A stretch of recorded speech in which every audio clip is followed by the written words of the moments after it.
years of excellence. Sun International Institute of Tourism and Management. అంతకంటే ఏం కావాలి చెప్పండి. అలాంటి మహానటుడు ఆ మాట అన్నా అంటే అక్కినేని నాగేశ్వరరావు అంతటి మహానటుడు. నో రీప్లేస్మెంట్ ఫర్ హిమ్ అన్నాడు. మీరు కూడా అలాగే ఫీల్ అవుతారండి? నేను చెప్పాను కదండి, మీకు తెలియదు మీ గురించి. యథార్థంగా భగవంతుడు సాక్షిగా అండి, ఎంతకంటే ఇక అబద్ధం ఆడినా కానీ పాపమే అది. అదేలేండి. నేను ఎప్పుడు వాళ్ళ క్యారెక్టర్ బాగుందని 10 మంది చెప్తే ఓహో అక్కడ అన్నీ ఎప్పుడు చూసినప్పుడు సీన్ బాగా చేశానే అని అనుకుంటాను తప్ప నా అంత నటుడు లేడు, లేకపోతే నేను గొప్ప నటుండి చస్తే మీరు నమ్మండి నా మనసులోకి రాదు అది. అదేలేండి. అదే అందుకే మీరు ఇంత కెరీర్ ఇంతకాలం కొనసాగి ఏదైనా అనండి మీరు నిజం చెప్పాను. అదే ఆ తర్వాత మిమ్మల్ని చిరంజీవి గారు కూడా అడిగారు కదా, ఏదో నా మీద ఏదో జోక్ వేసావంటే చెప్పు నువ్వని. ఆయన మీద ఏం జోక్? స్టోర్పురం పోలీస్ స్టేషన్ మీద. అదే 2 వరస్టపురం పోలీస్ స్టేషన్ అన్నాను. అది కేఎస్ రామారావుతోనే అన్నాను. ఆయన కూడా దాకా ఇద్దరు ఉన్నాను విన్నారు. 2 వరస్టపురం పోలీస్ స్టేషన్ ఎట్ట ఉంది అంటే 2 వరస్టపురం పోలీస్ స్టేషన్ అంటే సరే నవ్వుకుంటారు కదా. అదే అండి నవ్వు. ఇప్పుడు ధైర్యం కూడా ఉండాలి ఆ మాట చెప్పడానికి. అలా చెప్పాలనే ధైర్యం ఉంది కదా అనేటువంటి మెంటాలిటీ అయితే మనం ఏం మాడుతున్నాం అవతలవాడికి తెలుసు, వాళ్ళు ఎంజాయ్ చేయరు కదా.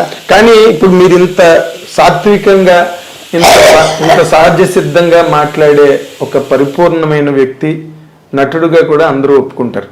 కానీ ఒక టైంలో ఇండస్ట్రీలో మీరు ఎవరినో చాలా పెద్ద వ్యక్తుల్ని సినిమా ఇండస్ట్రీలో దూషించారని, మిమ్మల్ని బాయ్కాట్ చేయాలని అందరూ నిర్ణయం తీసుకున్నారని, తర్వాత ఆ నిర్ణయం తీసుకున్న మర్నాడే మీరు గణేష్ సినిమాకి బుక్ అయ్యారని అప్పుడు ఆ టైంలో ఇండస్ట్రీలో మాట్లాడుకున్నారు. ఇది నిజమేనా? నాకు తెలియదండి, నా నోటీస్ రాలేదు.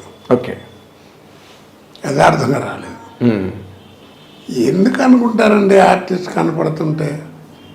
మీరు మంచి ఆర్టిస్టు, మీరు చేస్తున్న బాగుంటుంది అనుకుంటే రామారావు ఇప్పుడు రావు గోపాలరావును రామలింగ గారు అలవాట్లు తెలియవా? వాళ్ళు ఎంత జాగ్రత్తగా రాఘవేంద్ర గారు వాడేవారు షూటింగ్లో, ఏమంటారు? అవును. మరి శాటిలైట్ చేస్తే 3 పోద్ది.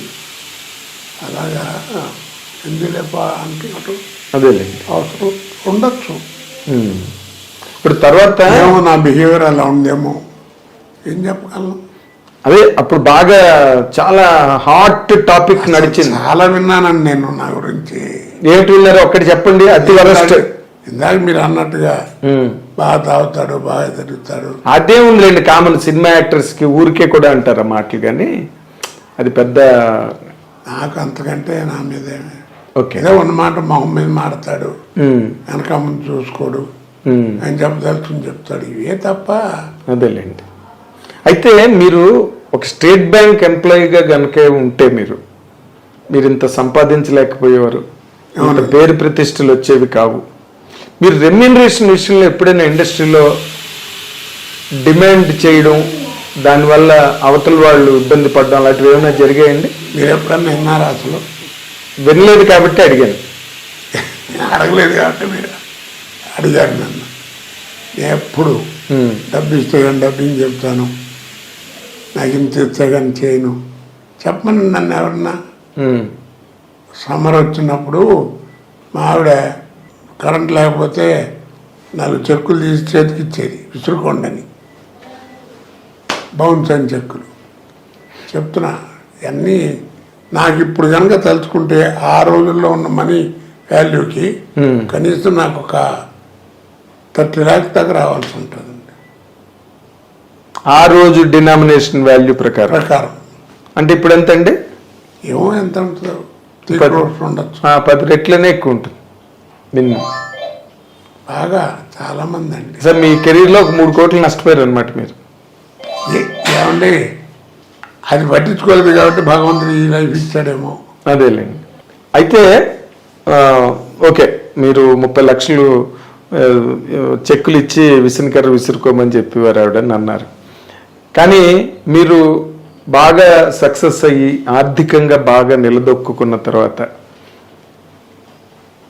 మీ జీవితంలో మీరు ఫేస్ చేసిన సందర్భాలు తలుచుకుంటే ఏమనిపిస్తుంది సార్? అరే నాకేదో కష్టం వచ్చిందనుకోండి బాధపడతా.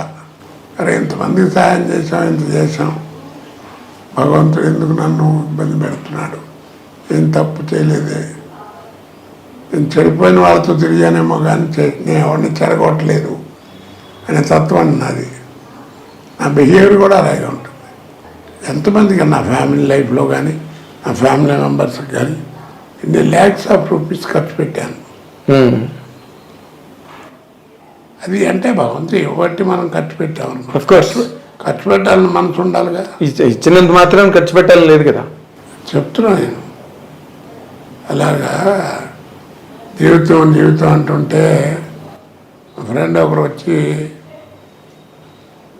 టెన్షన్గా ఉందిరా జీవితం అంటే ఏంటో అని, అంటే జీవితం అంటూనే టెన్షన్ పడతా ఎందుకురా అన్న. అదేంటన్నాడు, దాంట్లోనే అర్థం ఉందన్న, జీవితం అనే పదంలోనే అర్థం కూడా ఉందన్న. అదేంటన్నాడు, రాయి తెలుస్తుందన్న. రాశాడు జీవితం అని, చివరికి ఏముందన్న, 0 ఉందన్నాడు. అదేరా జీవితం, పిచ్చి ఉన్నాడు జీవితం నాడు చివరికి శూన్యం. పెద్దలు మహానుభావులు పోతే పూర్ణం అంటారు, నాలంటే ఆ ప్రభుడు పోతే 0 అంటారు. తేడా. లైఫ్ చివరికి అందరం చేతులు కడుక్కుని పోవాల్సిందే.